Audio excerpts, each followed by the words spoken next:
Venezuela's closest ally, Cuba, is on edge after the capture of President Nicolas Maduro and US politicians' warnings to Havana. US President Donald Trump says that Cuba is near collapse. So, what are Washington's plans and what's the thinking in Havana? This is Inside Story.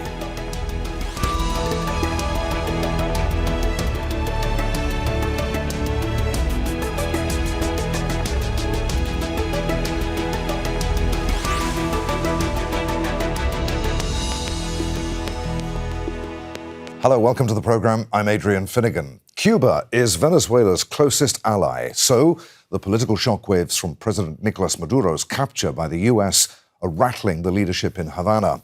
If Venezuela is in Washington's backyard, Cuba is at the doorstep, just 145 kilometers from Florida. Since the Cuban Revolution swept Fidel Castro to power in 1958, relations with the US have been in the deep freeze. A US embargo since then has meant a constant economic struggle for Cuba's people. Government critics blame political mismanagement too. Oil supplies from Venezuela have been a vital lifeline, but tankers are now being blocked by US naval forces. US President Donald Trump says that Cuba's government will fall soon due to economic collapse. Secretary of State Marco Rubio, of Cuban heritage, says that leaders in Havana should be worried. So, what's next? What's the thinking in Washington and in Cuba, which now has fewer allies than ever? We'll speak to our guests shortly, but first, a report from Paul Ging. US relations with Cuba have been fraught for generations. Fidel Castro came to power in 1959 after a revolution toppling US-backed dictator Fulgencio Batista. A US economic embargo followed with diplomatic relations broken off. Shortly afterwards, US-backed forces and Cuban exiles launched a failed coup attempt against Castro. The failure of the Bay of Pigs invasion was a huge triumph for Castro, but an even bigger crisis was on the horizon. In 1961, the United States deployed 15 nuclear missiles to Turkey, close to the Soviet Union. In retaliation, Soviet leader Nikita Khrushchev pressured Castro into accepting nuclear warheads in Cuba, aimed at the US. But Washington pushed back, and the world went to the brink of nuclear war. It shall be the policy of this nation to regard any nuclear missile launched from Cuba against any nation in the Western Hemisphere as an attack by the Soviet Union on the United States, requiring a full retaliatory response upon the Soviet Union. I, Jimmy Carter, do solemnly swear. The diplomatic freeze continued into the 1970s until both Cuba and the US, under Jimmy Carter's presidency, simultaneously opened what were referred to as interests sections in each other's capitals to maintain some level of dialogue. In 1980, Carter said he would welcome Cuban refugees with open arms. In a few months, a total of around 125,000 Cubans poured into the US. Castro took the opportunity to empty his prisons, sending inmates along with others allowed to leave.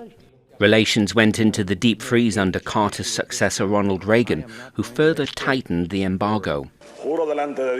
The election of left-wing Venezuelan President Hugo Chavez in 1999 gave a huge regional boost to Cuba's leadership. A deep personal and trade relationship developed, with Chavez loaning Cuba billions of dollars and providing oil.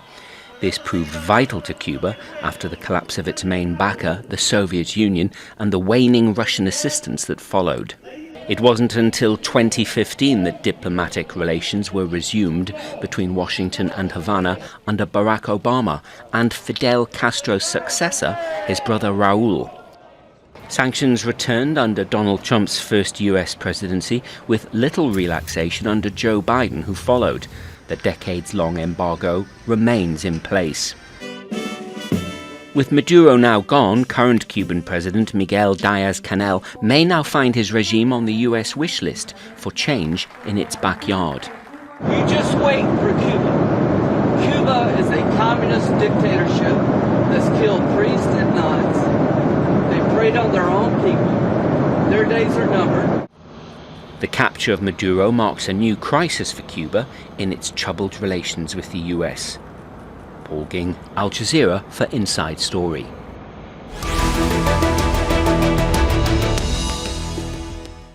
Let's bring in our guests. Joining us on the phone from Havana is Liz Oliva Fernandez, an independent Cuban journalist for US-based media outlet Belly of the Beast. From Miami, we're joined by John Suarez, who's executive director of the Center for a Free Cuba. And from Washington, D.C., we're joined by Michael Shifter, a senior fellow at the Inter-American Dialogue and an adjunct professor of Latin American Studies at Georgetown University. A warm welcome to you all. Liz, let's start with you. As I said, you're on the phone because the internet is down in Havana right now. President Trump says that Cuba is ready to fall. What is daily life like right now for ordinary Cubans? Well, first, thank you for the invitation. Well, this is something that the United States has been saying since I have memory, like, Cuba is ready to fall. I think, like, the difference, like, the situation in Cuba is right now really critical. We have, like, large blackout many hours. We don't have, like, the medicine is really in a bad shape. And the main cause of all these things that are happening and it's affecting Cuba is because the sanctions of the United States in Cuba have been increased. From the last presidency of Donald Trump, and then in this second term, getting like a really, I think like they designed a really good plan to make it work. Because since I have memory, I have living in the same country with the same system, with almost the same people in charge. But the things that have been changed in my life, for example, I remember when I was a child, or 10 years ago, forget about when I was a child, I was in the mid-90s, it was in the middle of one of the worst social crises that Cuba has been going through. 10 years ago, we have access with the Obama normalization process with Cuba, we have access to healthcare, and was one of the best. Cuba was able to produce their own medicines. For example, I have many friends that have been living the country in the last 5 years, and at that time, my friends wasn't thinking about to leave the country in the first place because they actually can see that they have a future here. But then, now, with the new avalanche of sanctions that the government of Donald Trump is pushing against Cuba, the situation is getting worse. All right. John, what do you make of what you've just heard? Some might argue that sanctions worsen shortages, make life miserable for ordinary people without changing political behavior. You could argue that that's what's happened in Cuba. From your perspective, what evidence is there to suggest that pressure is necessary rather than counterproductive? Well, she just mentioned the Obama thaw, and what occurred during that thaw was the expansion of the military conglomerate Gaesa over sectors of the Cuban economy, which previously had been under government control, but civilian control. And we've seen just this past August reports leak out that apparently that military conglomerate is sitting on cash reserves of $18 billion, which could be going forward to help purchase medicines to assist Cubans on the island. Also, there's been a lack of investment in infrastructure. Back in 2015, Moscow was offering billion-dollar loans to help with the energy infrastructure on the island, and the Cuban government said at the time they had other priorities. Now we know that they did have the funds to be able to counter. The Russians were asking, I think, a 10% counter to that investment, and they said they had other priorities for it at the time. And I think one of the main problems that we have in Cuba, that the Vietnamese, the Chinese, and the Russians have been pressuring the Cuban government for decades, is the issue of farmers markets. Currently, the command and control system they have in place in a Copio system, the bulk of the food produced has to go through these government institutions, and more than 50% of the food is rotting, leaving the Cuban government to import large amounts of chicken and other agricultural products from the United States, for example, in spite of the sanctions.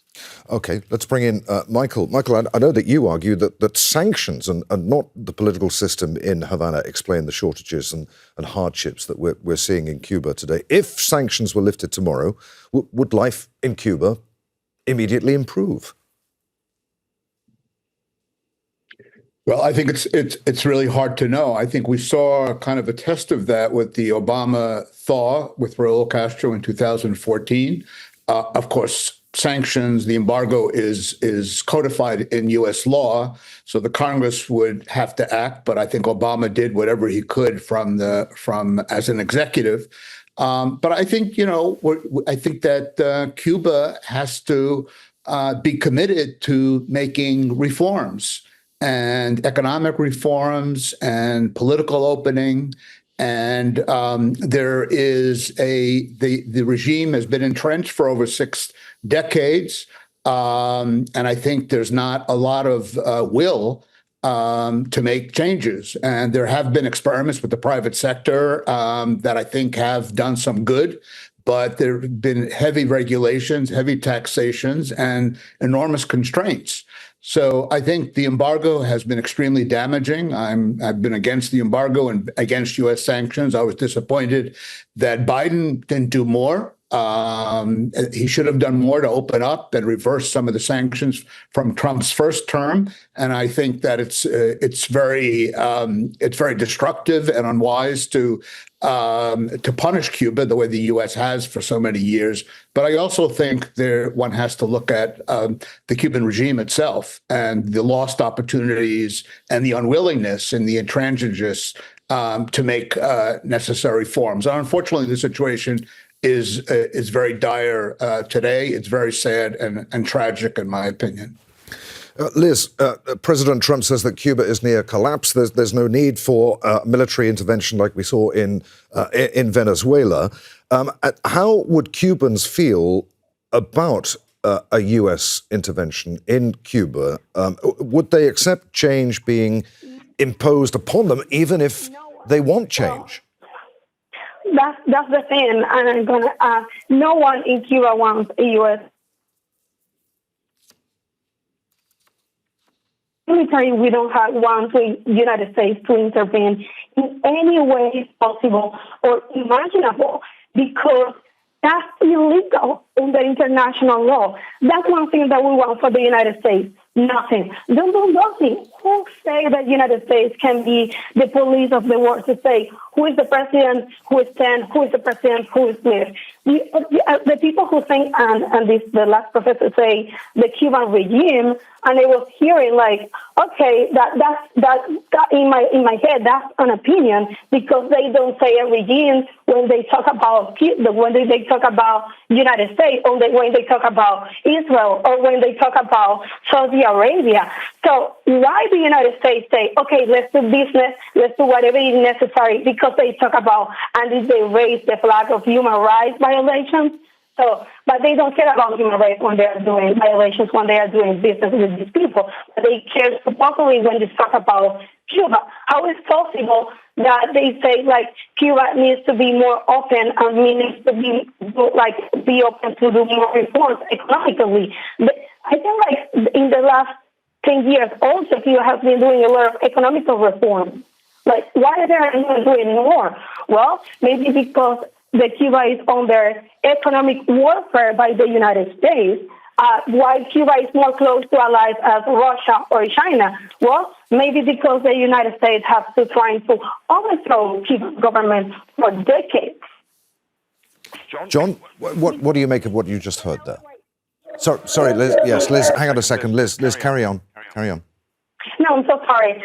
It's because it was impossible. I'm pretty sure that the United States say tomorrow we want to have relations with Cuba, as it happened when the Obama time, and Cuba is going to be run close, to be outside of the United States, because we want to coexist as two countries. Doesn't matter if you don't see the policy as the same way, but we are more than will, and I think like the Cuban government and the Cuban people have shown that for decades, that we are more than open to welcome U.S. citizens, to welcome better relations with the government, but we're just asking them to respect our sovereignty. Okay, John, what do you make of what you just heard there? Even if Washington imposed change upon Cuba, the people themselves wouldn't particularly welcome it. Well, I think first and foremost, I do think Cubans do want change. I think one of the problems has been, as I said before, with the expansion of the military over the Cuban economy. They've been building high rises across the island for foreign tourists and for regime elites with generators, while the people in their abodes have buildings collapsing, people being killed from it. But I also want to touch on the issue of sovereignty, because the Cuban government has a record going back to the start of the revolution, which, by the way, the first contacts with the KGB by Raul Castro were in 1953, and there was a plan to install a communist revolution in Cuba, even when the United States was backing the Cuban Revolution in 1958 and placing an arms embargo on Fulgencio Batista. So there was always a plan to have an anti-American regime in Havana led by the Castro brothers, by the July 26 movement led by the Castro brothers and Che Guevara, et cetera. However, in addition to that, we've seen recently where Cuba does not respect sovereignty as a principle. In the case of Ukraine, the Cubans, Diaz-Canel publicly wished Vladimir Putin success in the war in Ukraine, which is a war against the sovereignty of Ukraine. And secondly, Cuban mercenaries with the complicity of Havana are fighting in Ukraine today for Mr. Putin. Right. Many have died. Now in Venezuela, 32 Cubans have died protecting Maduro because they have turned Venezuela into a de facto colony and have plundered Venezuela John, for the last couple of decades. John, I know that I'll come to you, Michael, in just a moment, but let's go back to Liz. You wanted to come in there. Yeah, it's really hilarious as someone who actually received funds from the U.S. government as John Free Cuba organization. I'm with an independent NGO. Excuse me. Okay, hang on a sec. We can't all shout over to each other. I'll come back to you in just a second, John. But Liz, very quickly, please. No, I was saying that it's really funny that someone who receives funds from the U.S. government is saying that sovereignty is something that imports, even though when you have to be really clear that the same legal structure that put in place the sanctions on Cuba that suffocates the lives of the Cuban people, because the sanctions, let's be clear, doesn't affect the people of the government, and you need to know about that. The sanctions is affecting the Cuban people, the people like me. Let's allow John to have his say on that. John? I just want to say, first and foremost, I am not a member of the U.S. government. The center in the past has received funds through grants, private, public. We are not a government agency. That's a slander. I am not here accusing anyone of being a Cuban agent or working for the Cuban dictatorship. And I expect not to be slandered in this way by one of your guests. All right. Michael, there seems to be a belief among Republicans like Secretary of State Marco Rubio that once Venezuelan oil is cut off, Cuba's economy will collapse. That will trigger a popular uprising. Is that belief misplaced, do you think? Well, I think that may be wishful thinking on the part of the Secretary of State. I think there's no question that Venezuelan oil is cut off. It hurts the Cuban economy, damages the Cuban economy. It's been a major source of revenue for the Cuban economy. But whether that means that the regime can't survive, and it is a regime, can't survive and continue, it can. It's lost 10% of its population in the last 2 years. People are leaving. People are suffering. They're suffering, I think, because of the embargo, and they're suffering because of the complete mismanagement and the unwillingness of the government officials to make any significant reforms that the country needs. It's a combination of factors. But I'm very skeptical about this talk of, well, we did this in Venezuela and now next is Cuba. I mean, I really, Venezuela is proving to be a lot more complicated than I think they thought. I don't think we're going to see anything respect to Cuba except for squeezing the economy more. I think the country's going to suffer, but it could survive. I don't think it necessarily means that it's the end of the Cuban regime. All right. Venezuela has the world's largest oil reserves. Cuba has nothing to offer the United States, Yeah. economically at least. I mean, might that at least be the reason why Trump says there's no need for any intervention in Cuba? I think so. I think that's why. I mean, he looks at where you make money. That's what's driving him. I think that was a major factor, motivation in what happened with Venezuela and Maduro. And also he accuses, Venezuelans of being a source of a lot of the criminal activity in the United States, bringing drugs to the United States, Tren de Aragua and other criminal groups. None of that applies to Cuba. What applies to Cuba is that this is a dictatorship. And Trump has no problem dealing with dictatorships throughout the world. Look at the Arab states, look at Putin, look at Xi. This is not a concern for him. So he's not motivated by that. And I think I take him at his word. I think he thinks that, that Cuba is suffering, but I don't see him really, going from Venezuela to Cuba. I just, I'm very skeptical. Of course, with Trump, you can never rule anything out, but I'm very skeptical that that's what we're going to see. Liz, picking up on what Michael was saying there, Washington frames Cuba as a security concern, particularly because of its alliances. From your perspective, does Cuba see itself as a threat to the United States or something else entirely? It's not, and Venezuela either. The irony with the current U.S. policy toward Cuba is that Cuba has historically been a key ally of the United States when it comes to national security. In fact, Cuba is arguably the most effective ally the United States has in the Caribbean. Just look at the State Department's own counter-narcotics report from 2024. It gives Cuba glowing marks and essentially states that drug traffickers stay clear of the island because Cuban law enforcement is so strong. Meanwhile, it praises Cuba's cooperation with the U.S. Coast Guard. The report describes the other major countries in the Caribbean, Jamaica and DR, Bahamas, Haiti, as having serious problems with corruption and drug trafficking. But guess what happened to Cuba in 2025 report after Trump assumed office? It was erased from the report. And when they talk about people are leaving, the number of migration numbers from Cuba and DR until 2019 was the same. I have a question for the other both cases. Okay, people in Cuba were fluent communism, but people from DR were fluent what? Exactly. People from the global south always is want us to migrate to the north if the situation in the country is bad and we are still destabilized and crisis.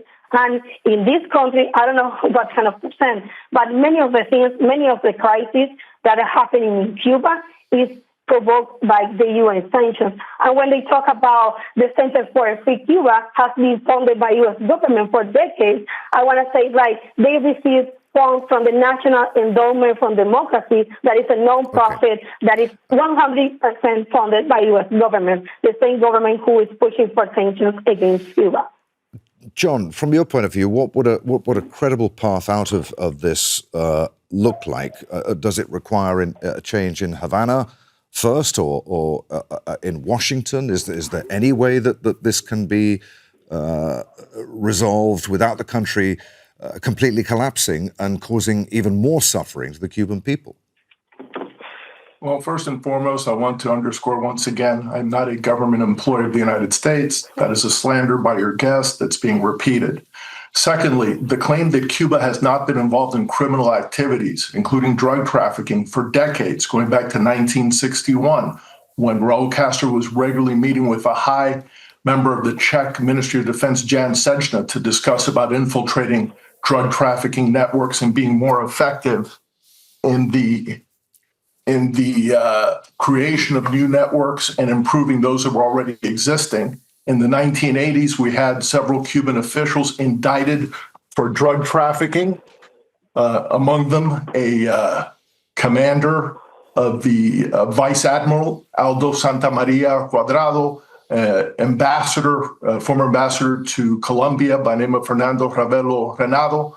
There have also been investigative reports by folks like Christopher Dickey about the involvement of Cuba in the creation of the Solis cartel in Venezuela. So Cuba has been a criminal enterprise operating in the Caribbean against U.S. interests for decades. To deny that is to deny reality. Okay. And John, I'm happy to point out once again that you're the executive director at the Center for a Free Cuba. That's a non-governmental organization based in Washington. Michael, if we look back a year from now, what would tell you that where we are right now has led to stability and progress in Cuba rather than a deeper hardship? Who would need to have done what or acted differently for that to happen? I just don't think we're going to see. I think the U.S. policy, certainly under Trump, is very hardline. I think it's pretty frozen, and I think the U.S. is kind of waiting to see what happens in Havana. So I think if things are going to change, I don't think any other country is going to save Cuba economically. I don't think China is, or Russia, or any other. I don't see any other power in the world that's going to come to Cuba's aid or assistance in this critical moment. So I would hope that there begin to be, as things continue to unfortunately deteriorate, that there would be some movement within Havana itself, within the ranks of senior officials of the government, to try to make some economic policy changes and open things up and give more support and encouragement to the private sector, which exists in Cuba, but needs to be stronger and needs to be more robust. And I think that could I think be very helpful. Otherwise, I'm afraid we're just going to see this downward slide, which again is very, very very tragic and very sad for the country. And I think people are leaving, and the demographics are not very good in Cuba. It's an aging population, and the young people are getting out as quickly as they can. And the government could continue in all that. I don't believe that it necessarily is going to fall or collapse. It could hold on, it could survive, but I think the cost is borne by the Cuban people. And I think if things are going to turn around, it's going to have to be some major changes in government policy. All right. Many thanks indeed there. We're going to have to end it. Liz Oliva Fernandez from Belly of the Beast, John Suarez from the Center for a Free Cuba, and Michael Shifter, Senior Fellow at the Inter-American Dialogue. Many thanks indeed for being with us. Thanks for watching. You can see the program again at any time by going to the website. That's at aljazeera.com. For further discussion, you can join us at our Facebook page at facebook.com/AJ Inside Story. And of course, you can always join the conversation on X, our handle there at AJ Inside Story. From me, Adrian Finighan, and the team here in Doha. Bye for now.